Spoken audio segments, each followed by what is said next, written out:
What the hell are you?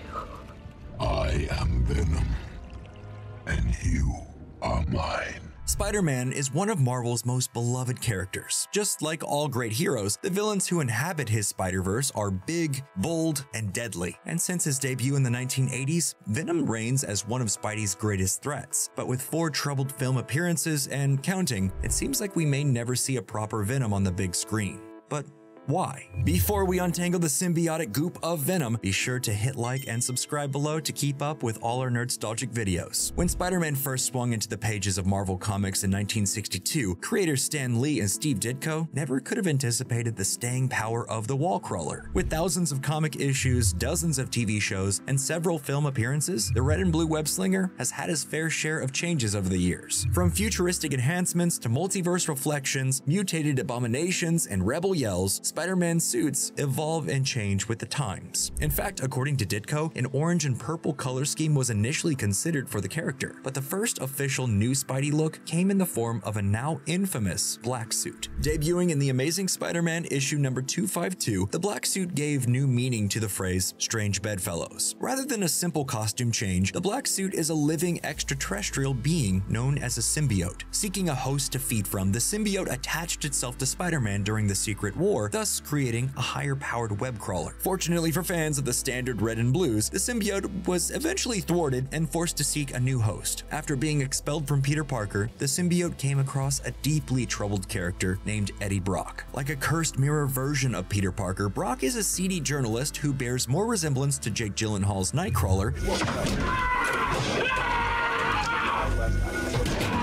than our good-natured Daily Bugle photographer. In the shocking 300th issue of The Amazing Spider-Man, Brock accuses an innocent man of being a serial killer. But when Peter Parker himself exposes the true murderer, Brock's career and reputation comes to a grinding halt. In a moment of desperation, the disgraced hack is taken over by the dreaded symbiote, and when Brock and the symbiote combine, their shared hatred for Peter Parker blooms like a corpse flower. And thus, the Venom we know and love was born. Fans of the comic series had never seen anything quite like Venom, and although Marvel Comics fans had been treated to Todd McFarlane's exaggerated, brooding style before, nothing could prepare them for the brutal terror of his latest creation. Unlike some of Spidey's arch nemesis, Venom is an absolute terror. He's huge, he's insane, and yes, he will eat you. McFarlane's rendering of the character was taken to even wilder realms when Mark Bagley took over Venom in the early 90s. Armed with bigger bulk, sharper teeth, and that familiar slimy tongue, Bagley's run on The Amazing Spider-Man provides the backbone for Venom's signature look. Those striking features were brilliantly executed on the Spider-Man animated series from the mid-90s. With tons of menace, this portrayal of Venom was as perfect as you could expect for a half-hour show. Venom also appeared in the short-lived Ultimate Spider-Man series, which was sadly the last time the character was faithfully rendered. In Venom, many comic fans found a villain they could relate to on some primal level. Inside all of us, there is a fear that we cannot achieve the dreams we once chased, and that there are Peter Parkers out there who can be the hero and a professional all at once. Like Eddie Brock, we can fall victim to dangerous shortcuts in life, or the human urge to get revenge on those who wronged us. But even a goody two-shoes like Peter Parker has to admit, Venom just looks cool. When Sam Raimi's first Spider-Man film came to theaters in 2002, audiences were treated to a fairly faithful adaptation. Although both Spider-Man and its sequel contained 2 of Spidey's most infamous villains, Marvel readers begged for the future inclusion of Venom. With so many fans of the black-clad Goliath in tow, you'd think a Venom appearance in Spider-Man 3 would be a no-brainer. But in truth, director Sam Raimi had no interest in the character. In fact, many believe Venom's inclusion was forced by the studio. Knowing the fraught nature of Spider-Man 3, it is perhaps no surprise that Raimi's take on Venom was a disaster. We're gonna take a quick break from the video to talk about today's sponsor, Delete Me. Did you know that your personal data is sold online by data brokers? Anyone can buy your personal details. Do it. Google yourself. Former addresses, phone numbers, and email addresses are just out there.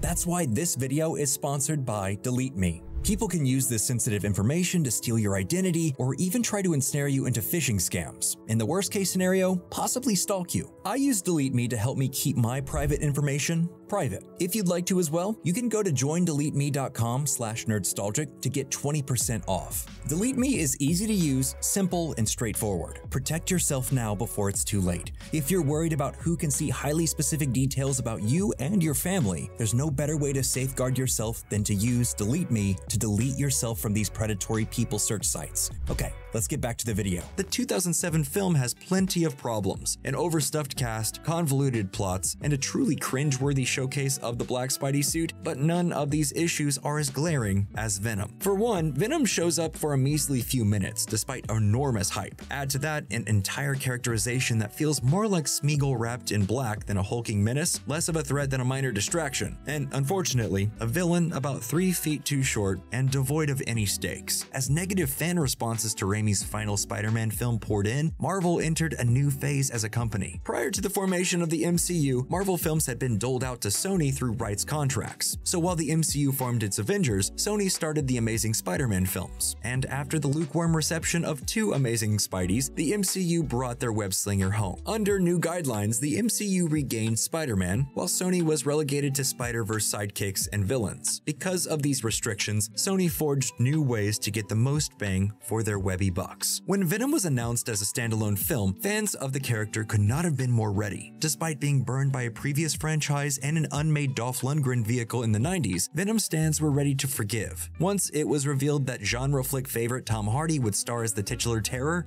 excitement reached critical mass. And for good reason. In early interviews, director Ruben Fleischer expressed his desire to give audiences the real deal, telling audiences it would be the most violent Marvel film of all time. But then, like a black cloud descending from space, the ratings board announced that Venom had received a PG-13. When it was revealed that the teeth were yanked from Venom, Hardy expressed some resentment of his own. There's a lot in the real estate that you can actually imbue with a complete sense of gratuitous ultra-violence. Hardy's estimation of fans seeking adult material wasn't without merit. 2016's Deadpool and the beloved Netflix Punisher series proved that Marvel fans relished in comic-accurate violence, but unfortunately Sony disagreed. When Venom was released in 2018, audiences turned out in droves. Perhaps bolstered by the success of the MCU's Spider-Man, or the vague notion the two might appear on screen, the film was a financial success. Unfortunately for those who showed up to see their favorite monster smash and thrash, Venom suffered from more than just a kid-friendly rating. I'm so sorry about your friends. Despite Hardy's claims of bringing Venom to life, his choices as Eddie Brock are downright confusing. Sure, there's a sleazy energy to his down-in-the-dumps journo, but did anybody ask for improv humor? Eddie, Jesus! This is dead. And for a film called Venom, the Dark Abomination barely gets any real screen time. Instead, we're subjected to bizarre buddy comedy scenarios. Parasite! Yeah, it's a term of endearment, that's all. Apologize! No. Apologize! All right, fine.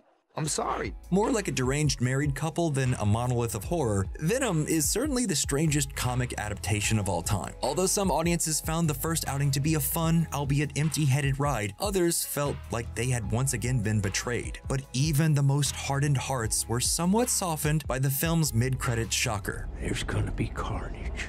For those in the know, the reveal of Woody Harrelson as serial killer Cletus Cassidy seemed like a premonition of darker things to come. In Marvel Comics, Cassidy eventually becomes the symbiotic mega threat known as Carnage, a character who lives and breathes ultra-violence. The idea that Carnage and Venom could be fully unbridled in a future installment carried the potential for true mayhem. Add to that Hardy's social media posts of Venom devouring Spider-Man, and it seemed like things were gonna get real in the Sony Spider-Verse. But once again, Sony had other ideas. When Venom Let There Be Carnage was announced as another PG-13 outing, most Venom fans simply lost all hope. And this time, returning star Tom Hardy seemed to accept the watered-down version of everyone's favorite monster. You read the comic books and it's extreme, but that's not what we're here to do. And hey, the guy isn't totally wrong. Though the Venom sequel took in just half the box office haul of the original, the film was still a financial success. Despite more zany antics and poor takes on beloved comic characters, audiences turned out once again. Throughout the years, Venom has seen his fair share of comic series as well, and much like the films, these updates to the character are strange. From anti-heroes to father-son duos, and even a literal god, these takes on Venom yield high readership and extremely mixed reactions. From dual box office hits to multiple successful comic runs, the proof is in the black gooey pudding. Venom is a character people want to see. His tongue-wagging, teeth-chomping exploits have captured our attention for decades, and it's clear we want more. But knowing what audiences and readers crave is only half the battle.